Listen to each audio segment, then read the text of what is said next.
If you've been looking at the retro handheld releases lately, and you've been wishing someone would finally make one with a screen bigger than 3.5 inches that still has the ability to play all the games you know and love, this latest device may just be for you. It comes packed with a ton of games out of the box, a great UI, and a big screen. Today we're going to take a look at the RGB10 Max from PowKiddy. I was actually a fan of the original RGB10 from last year, but I never got around to doing a review on it. This was one of two releases that shared this slim shape and style, and this was the one with better software support. Let's set this aside for now and take a look at the Max. You can see that we have a much bigger screen now, with very small bezels compared to the other products in this market. The original device also had these small bezels, but if we compare the Max to the device that it's a clone of, this does a much better job. Quick rundown on the important specs. The RGB10 Max comes with an RK3326 CPU clocked at 1.5 GHz with a Mali G31 GPU, 1 GB of RAM, a 4,200 mAh battery, and a 5-inch 854 by 480 IPS display. It also has onboard Wi-Fi that you can control with a dedicated switch on the top of the device. Now let's go over the build and controls. On the top left side, we have a conductive rubber D-pad that is pretty good for input in all directions. Below this, we have one of our two clickable analog sticks, and these are slightly recessed into the front frame. Below this, we have select and start, and on the top, we have two function buttons. If we take a view from the side, you can see that this is a really pocket-friendly device thanks to those recessed analog sticks. These are sitting much lower than they are on the Switch Lite, so even though this is a larger device than normal, this can go into a pant pocket very easily. If we compare this quickly to the base model, you can see that they kept a very similar profile. The ABXY buttons are plain white with no texture or screen printing, and they've opted instead to put those letters on the case itself, which is an interesting choice. These buttons have a little play to them, but they have a very nice membrane that doesn't feel spongy. On the top, we have a single row of shoulder buttons, volume buttons, a TF card slot, an OTG port, a headphone port in the middle, your charging port, a Wi-Fi on and off switch, a reset button, and your power button.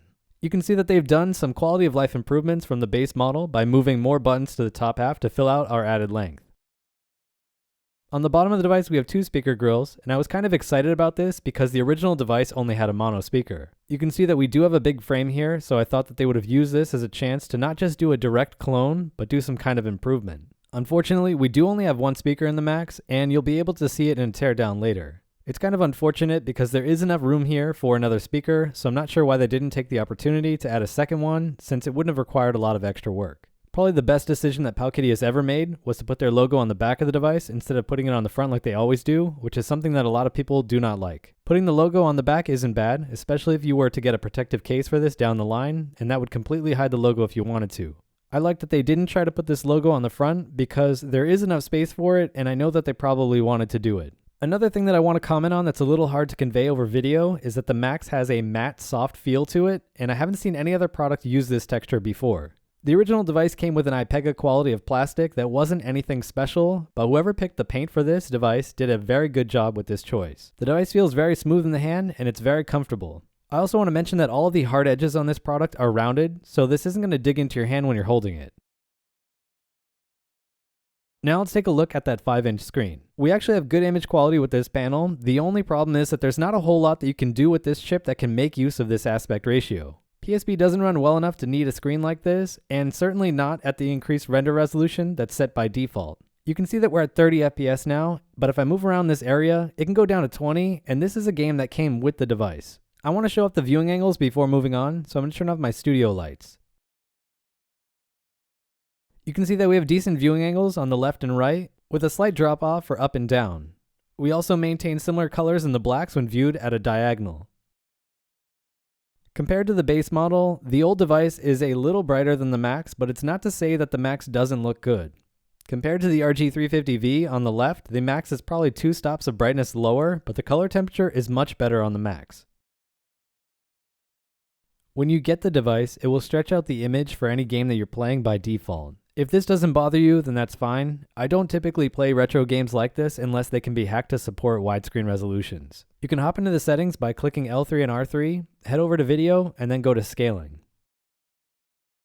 In here, turn on integer scaling and then go down to aspect ratio and change it to core provided. This will give you black bars, but it's a lot better than the OGA Super, which has huge bezels from 4x3 games, along with the huge bezels on the screen itself, so it's like double bezels and it looks really terrible. On this device, it's pretty manageable, and the image that you get in the center is pretty good for the screen size. I don't have my thermal camera anymore, but I will just mention that this part here is going to get a little warm, so when your thumb is pressing right on the D-pad, you are going to notice it. It's just something to be aware of because this is not something that we've ever had to deal with on other retro devices in this market. If I put my finger directly on the screen, even though it's not a touchscreen, I can definitely feel that the screen is probably around 50 Celsius. And before moving on, here's a recording of the sound from the speaker grill at full volume.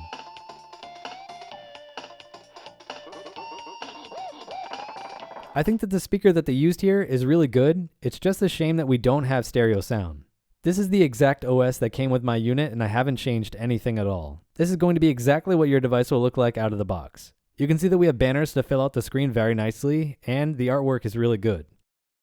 If you enter into some of the systems that come with the Max, you can see that some of the games have already been scrapped with movie art like you can see right now on the right side, but in other systems, we only have box art and a screenshot.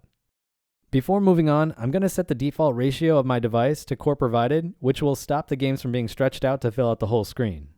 You can see with this example, we now have proper aspect ratio with black borders. If you want, you can also fill out this black space with a custom border. I'm going to keep it as it is, and now we're going to take a look at what this device can do. For this section, I'm only going to be playing the games that came with the product itself. Your mileage may vary based on the package that you buy from the store. First up, we have PC Engine running very well.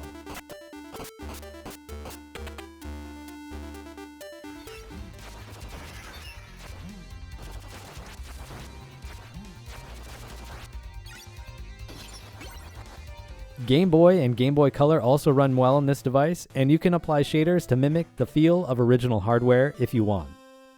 When we move over to GBA, you can see one of the highlights that's always been true for these 3326 devices, and that's an exceptional image quality that you'll get when you upscale GBA games. Unlike the original devices, we now have a 3x native scale on GBA with only minor bezels on the left and the right side, making this one of the best options on the market for GBA emulation.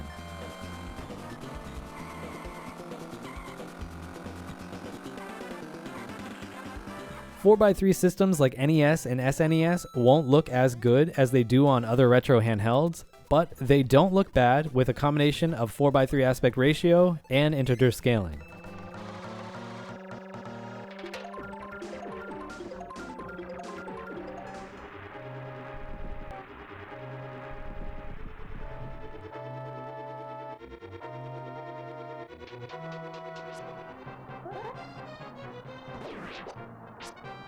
When we move over to more demanding systems like N64, you'll find that although the games look nice on the screen, performance is going to be all over the place, and this has been true since the first device launched with this processor.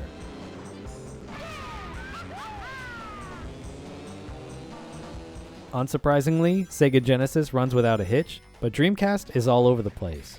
If and when a proper Android release ever comes out for this device, switching over will get you much better performance for N64 and Dreamcast. Neo Geo also runs very well, and the device comes with over 100 games to choose from.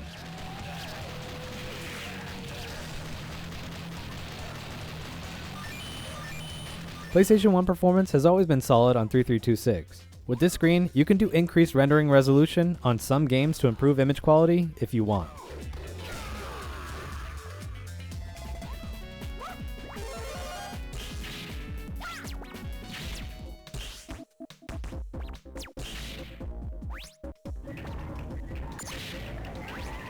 And finally, PSP.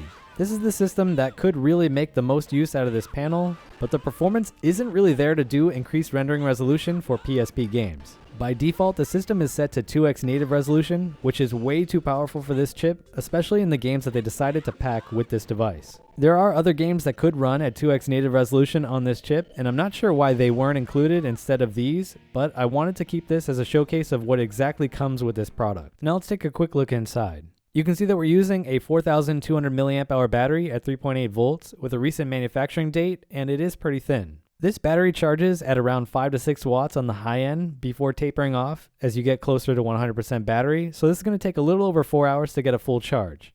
I pulled out the speaker components so you can get a better look at it. This seems to be an off-the-shelf component from the cell phone industry, which isn't a bad option for the price that these can go for. That being said, it seems a little ridiculous that there is only one speaker in here with the amount of dead space inside this device. While I'm here, I will just point out that the Wi-Fi chip doesn't seem to generate any noticeable audio interference when it's enabled, which was a problem in other 3326 devices.